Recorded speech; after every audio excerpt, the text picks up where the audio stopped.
melanjutkan tanggapan saya mengenai rencana ya 4 kecurangan pengadaan barang jasa yang akan dibangun oleh LKPP ya dalam Stranas PK-nya, yang dalam hal khususnya modus pertama yang seperti seolah-olah, kalau bukan seolah-olah ya, jelas jadikan modus pertama soalnya. Kalau PPK itu milih itu terus-menerus itu satu kesalahan. Nah, yang ingin kita angkat di sini adalah sebenarnya yang jadikan fokus modusnya bukan di memilihnya terus-menerus atau bukan menurut saya, akan tetapi adalah akuntabilitas proses yang menjadi pembuktian modusnya. Dan saya berharap di modus pertama yang jadi pembuktian modusnya bukan pada memilih terus-menerusnya, akan tetapi kepada akuntabilitas pembuktian prosesnya. Apakah PPK tersebut mengklik katalog hanya berdasarkan titipan dari bosnya atau marketing, link, langsung main klik begitu saja, atau memang akuntabilitas prosedurnya sudah diawali dari penerapan berbagai strategi, salah satunya yang tertuang dalam buku kerja e-purchasing ini, yang mulai dari identifikasi kebutuhan, kemudian melakukan analisis pasar berbasis merek, membandingkan merek-merek, yang kemudian menentukan prioritas PKDN, PDN, impor, kemudian dipaketkan, kemudian dilakukan analisis pasar berupa penetapan penyedia e-purchasing, yang kemudian langkah ke limanya adalah kemudian ditetapkan dalam dokumen spesifikasi teknis e-purchasing, barulah kita melakukan negosiasi mini kompetisi. Kalau akuntabilitas prosedur seperti ini tetap dianggap katakanlah itu menghasilkan langganan yang itu saja, so what? Itu adalah sudah melalui proses. Jadi poin saya adalah berharap jika memang usulan dari rakyat kecil, rakyat jelata seperti saya dijalankan, berharap fokusnya bukan pada memilihnya itu terus-menerus atau bukan, akan tetapi pada akuntabilitas prosesnya, itu akuntabel atau tidak, yang hanya main jalan pintas, main kelak-klik, atau sudah memang langganan itu didapatkan dari proses yang memang sesuai dengan lazimnya, realistisnya orang mau melakukan jual beli. Ingat, ini pengadaan barang jasa ya. Pengadaan barang jasa tidak hanya berbicara regulasi, tapi lebih dari itu kita berbicara kompetensi, inovasi. Kalau kita hanya ngomong regulasi, maka ekosistem pengadaan barang jasa kita tidak akan berkembang sampai kiamat.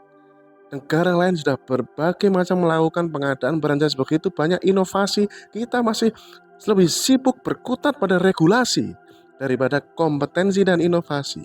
Oleh karena itulah strategi yang disampaikan ya, modus kecurangan ini patut diapresiasi ya, atau diapresiasi dengan sebuah catatan-catatan penting yang kita disampaikan. Terutama saya khawatir modus pertama ini, apabila ini menjadi suatu parameter yang saklek, yang tidak membedakan mana yang memang akuntabilitas prosedurnya sudah benar dan akuntabilitas prosedurnya hanya main klik-klik saja, hanya pokoknya asal sama terus berarti itu curang, maka itu akan merusak ekosistem pengadaan barang jasa melalui e-purchasing. Orang akan dihantui ketakutan ya.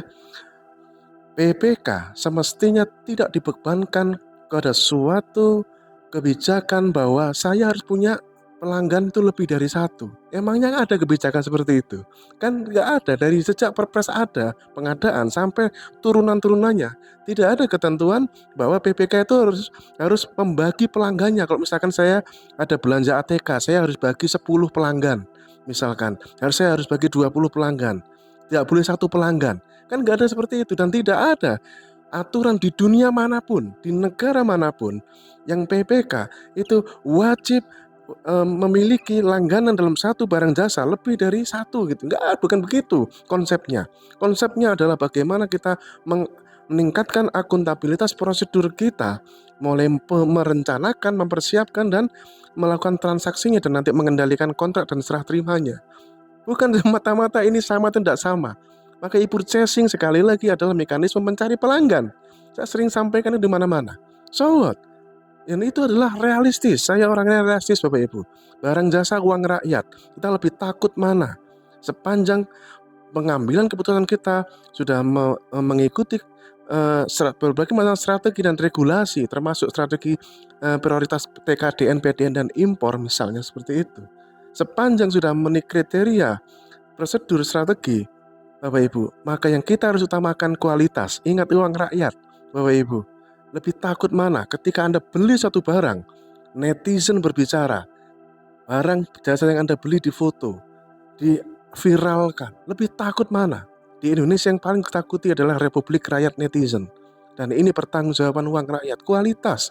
Jangan bela beli saja dan berpikirnya adalah rata. Oh, berarti nanti kalau seperti itu nanti hanya itu aja lah. Berarti Bapak Ibu berpikirnya cuma satu orang PPK. PPK di Indonesia itu ribuan, bahkan saya kira jutaan, jangan-jangan. Bapak Ibu, belum ada yang data PPK ya.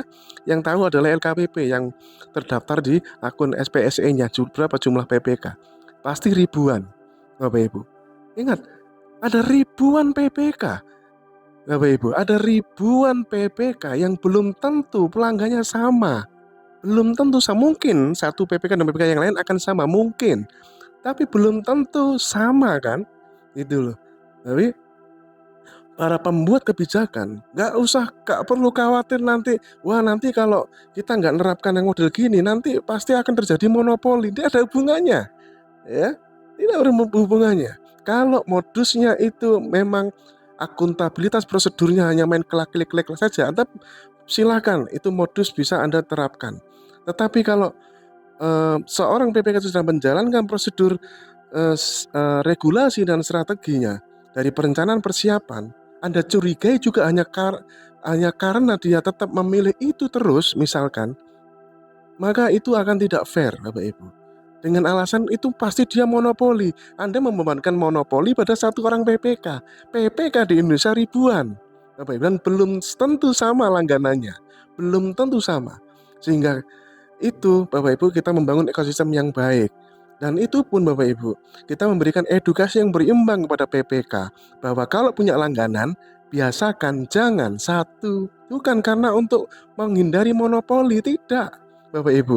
Kalau punya langganan itu punya 2, punya 3 langganan, kita bisa powernya di kita. Kalau Anda punya langganan satu, maka powernya di penyedia. Alasannya itu bukan karena monopoli, Bapak Ibu. Itu ya rekan-rekan semua, pada prinsipnya adalah semoga tanggapan ini bisa dimaknai secara komprehensif, berimbang, tidak memotong kalimat saya, berimbang, bukan memotong kalimat. Bahwa pada prinsipnya adalah bukan modus pertama itu bukan modus kecurangannya, bukan karena memilih itu saja, tapi lebih karena apakah akuntabilitas prosedur dijalankan dengan ideal atau tidak. Ya, modus pertama di dalam 4 kecurangan tadi bisa dijalankan manakala memang akuntabilitas prosedurnya tidak dijalankan. Pasal makanya klik gitu aja, malah nggak buat spek gitu aja. Makanya saya salut sekarang sudah ada dokumen spesifikasi, sehingga secara sistem PPK dipaksa untuk membuat spesifikasi teknis e-purchasing dulu sebelum bertransaksi. Salut. Nah, yang lebih penting lagi sebenarnya adalah tahapan sebelumnya, yaitu bagaimana justifikasi kita memilih suatu barang jasa, memilih merek tersebut, kemudian yang termasuk link, ya, rantai pasok penyedia yang kita pilih. Itu sebenarnya yang penting. Namanya dokumen penetapan penyedia e-purchasing kalau versi buku kerja e-purchasing. Ya, demikian rekan-rekan tanggapan saya di bagian modus 1. Semoga ini bisa menjadi edukasi kita bersama bahwa e-purchasing adalah strategi memilih penyedia dan barang jasa untuk mencapai value for money. Ingat, e-purchasing adalah jual beli. Dan kita Bapak Ibu, pikiran kita hanya terlalu terfokus pada administratif regulasi. Ingat, jual beli untuk value for money uang rakyat. Sukses.